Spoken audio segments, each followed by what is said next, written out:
চলতি বছর ডেঙ্গুতে ৪০৮ জন আক্রান্তের পাশাপাশি চট্টগ্রামে ২ জনের মৃত্যু হয়েছে। ডেঙ্গুর প্রাদুর্ভাব কমাতে মশক নিধনের বিশেষ ক্রাশ প্রোগ্রাম চালু করেছে চট্টগ্রাম সিটি কর্পোরেশন। এতে ৮০ জনের একটি দল পর্যায়ক্রমে পুরো নগরীতে মশক নিধনে কাজ করবে। আজ চট্টগ্রাম মেডিকেল কলেজ হাসপাতাল প্রাঙ্গণ, কাতালগঞ্জ ও পাঁচলাইশ এলাকায় এ কার্যক্রমের উদ্বোধন করা হয়। এই বিশেষ প্রোগ্রাম চলবে আগামী নভেম্বর পর্যন্ত।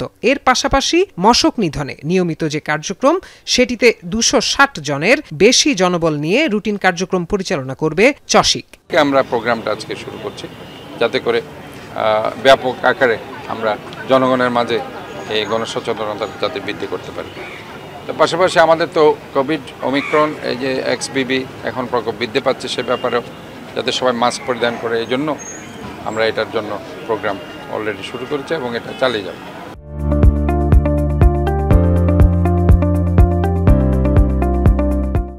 চলতি বছরে বরিশালে ডেঙ্গু আক্রান্তের সংখ্যা ৪,০০০ ছাড়িয়েছে। শনিবার সকাল ১১টা পর্যন্ত বরিশাল শের-ই-বাংলা মেডিকেল কলেজ হাসপাতালে ডেঙ্গু আক্রান্ত হয়ে নতুন করে ২৭ জন রোগী ভর্তি হয়েছেন। বর্তমানে হাসপাতালটিতে ১০৬ জন রোগী ভর্তি আছেন। চলতি বছরে এখন পর্যন্ত বরিশালে ডেঙ্গু আক্রান্ত হয়ে মৃত্যুর সংখ্যা ১১। রোগী বাড়ার সঙ্গে সঙ্গে হাসপাতালগুলোতে শয্যা সংকট বাড়ছে। চিকিৎসা সেবা নিতে আসা রোগীদের স্থান হচ্ছে মেঝেতেও। শয্যা সংকট থাকলেও এখানকার চিকিৎসা সেবায় সন্তোষ প্রকাশ করেছেন রোগীরা। প্রথমে জ্বর আইছে, বরগুন নিয়ে গেছে, ফেরত দিয়েছে, এবার তেহেন নিয়ে এসেছি বৃহস্পতিবার। বরগুনে আসলাম ৪ দিন ভর্তি, এই জায়গায় আসছি ৫ দিন। আজকে বলছে নাম কাটতে দেবে, একটু সুস্থ আগের থেকে।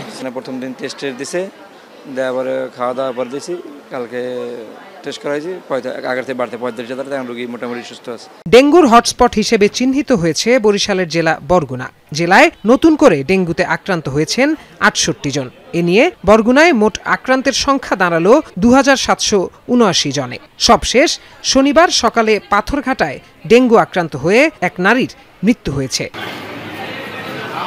এদিকে হাসপাতালে ভিড় কমাতে ও চারপাশ পরিচ্ছন্ন রাখতে কাজ করছে বিভিন্ন স্বেচ্ছাসেবী সংগঠনের কর্মীরা। রোগীদের সেবায় খোলা হয়েছে হেল্প ডেস্ক।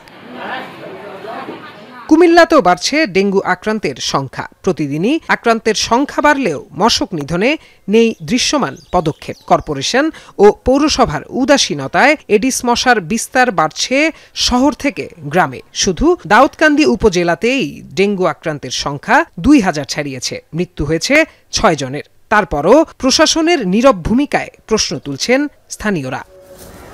প্রত্যয় দাস, এখন।